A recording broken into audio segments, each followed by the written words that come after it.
તમામની વચ્ચે કુન્નૂર ખાતે જે હેલિકોપ્ટર દુર્ઘટના ઘટી હતી તેમાં 13 જેટલા જે નશ્વર દેહ છે તેમને દિલ્હી એરપોર્ટ ખાતે લાવવામાં આવી રહ્યા છે। જણાવી દઈએ કે આજે પ્રધાનમંત્રી નરેન્દ્ર મોદી પાલમ એરપોર્ટ ખાતે પણ પહોંચવાના છે, પરંતુ તે પહેલા કુન્નૂર હેલિકોપ્ટર દુર્ઘટનામાં જે 13 રાષ્ટ્ર રક્ષકોના મોત નિપજ્યા, તેઓ શહીદ થયા, તે તમામના નશ્વર દેહને દિલ્હી એરપોર્ટ ખાતે હાલ લાવવામાં આવી રહ્યા છે। ત્યારબાદ આવતીકાલે જે અંતિમ વિધિની જે પ્રક્રિયા છે, અંતિમ વિધિ જે છે તે કરવામાં આવશે।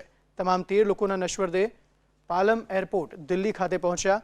કુન્નૂર હેલિકોપ્ટર દુર્ઘટનામાં સીડીએસ સહિત 13 લોકોના મોત નિપજ્યા છે, તેમાં તેમના પત્ની પણ હતા કે જેઓ મોતને ભેટ્યા છે। આ જે દુર્ઘટના સર્જાઈ તેમાં 13 લોકોના મોત નિપજ્યા હતા। 14 લોકો આ હેલિકોપ્ટરમાં સવાર હતા જે દુર્ઘટનાગ્રસ્ત થયું હતું। તમામની વચ્ચે પાલમ એરપોર્ટ ખાતે તેમના નશ્વર દેહને લાવવામાં આવ્યા છે। હાલ તસવીરો ઓફ ધ ટીવી સ્ક્રીન પર પાલમ એરપોર્ટ પર એરફોર્સનું વિશેષ વિમાન પહોંચ્યું છે।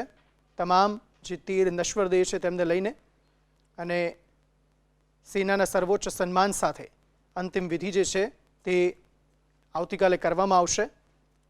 અંતિમ દર્શન જે તમામ નશ્વર દેહના છે, 13 નશ્વર દેહના, તે પણ કરવામાં આવશે અને ત્યારબાદ આવતીકાલે અંતિમ વિધિ આ તમામ રાષ્ટ્ર રક્ષકોની કરવામાં આવશે। ઉલ્લેખનીય છે કે કુન્નૂર હેલિકોપ્ટર દુર્ઘટનામાં 13 રાષ્ટ્ર રક્ષકો, જેમાં સીડીએસ બિપિન રાવતનો પણ સમાવેશ થાય છે, તેઓ પણ શહીદ થયા। દેશે 13 પનોતા પુત્ર પોતાના રાષ્ટ્ર રક્ષકોને ગુમાવ્યા અને તેવામાં હાલ પાલમ એરપોર્ટથી સીધી તસવીરો કે જ્યાં આ તમામ 13 લોકોના નશ્વર દેહને લાવવામાં આવ્યા છે। એરપોર્ટ પર સીડીએસ બિપિન રાવતને અહીં તમામ સન્માન સાથે શ્રદ્ધાંજલિ અર્પિત કરવામાં આવશે। થોડી વારમાં પ્રધાનમંત્રી નરેન્દ્ર મોદી પણ અહીં પહોંચી રહ્યા છે। એરપોર્ટ પર સીડીએસ બિપિન રાવતને શ્રદ્ધાંજલિ આપવામાં આવશે અને એક એક કરીને આ તમામ જે રાષ્ટ્ર રક્ષકો છે તેમના નશ્વર દેહને વાયુસેનાના વિશેષ વિમાનમાંથી બહાર લાવવામાં આવી રહ્યા છે, જ્યાં ગાર્ડ ઓફ ઓનર અહીં તમામ રાષ્ટ્ર રક્ષકોના નશ્વર દેહ છે તેમને આપવામાં આવશે અને આવતીકાલે જે અંતિમ વિધિ છે તે કરવામાં આવશે। પ્રધાનમંત્રી સહિત અનેક દિગ્ગજ નેતાઓની હાજરી અહીં જોવા મળશે। હાલ વાયુસેનાના વિશેષ વિમાનમાંથી આ નશ્વર દેહોને બહાર કાઢવામાં આવી રહ્યા છે, બહાર લાવવામાં આવી રહ્યા છે અને ત્યાં થોડી જ વારમાં પ્રધાનમંત્રી પણ પાલમ એરપોર્ટ ખાતે આવી પહોંચશે। પ્રધાનમંત્રી નરેન્દ્ર મોદી, રાષ્ટ્રપતિ રામનાથ કોવિંદ સહિત દેશ વિદેશથી અનેક દિગ્ગજો દ્વારા જે આ દુર્ઘટના ઘટી તેને લઈને પોતાની સંવેદના વ્યક્ત કરી, પોતાનું દુઃખ વ્યક્ત કર્યું। ટ્વીટ મારફતે, ફોન મારફતે, જેવી રીતે પોસિબલ થયું તેવી રીતે પોતાની સંવેદના વ્યક્ત કરવામાં આવી। પાકિસ્તાન તરફથી પણ આ જે संवेदना છે તે વ્યક્ત કરવામાં આવી હતી। વધુ માહિતી સાથે અજય યાદવ जुड़े गया है। अजय, बताइए क्या ज्यादा जानकारी? देखिए, पालम एयरपोर्ट पे जो सीडीएस बिपिन रावत है उनका नश्वर शरीर जो है वो पहुंच चुका है और खास करके जो तीनों सेना के प्रमुख हैं वो भी यहाँ पे पहुंचे हुए हैं।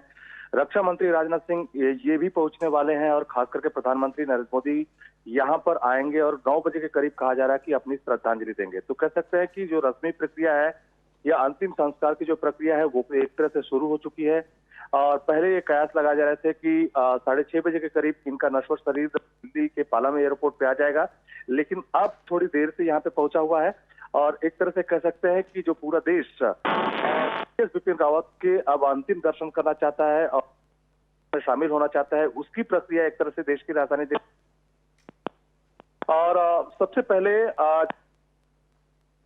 एयरपोर्ट पे एक खास जगह बनाई गई है, वहां पर रखा जाएगा और वहां पे जो तीनों सेना के प्रमुख हैं वो अपनी तरफ से श्रद्धांजलि देंगे।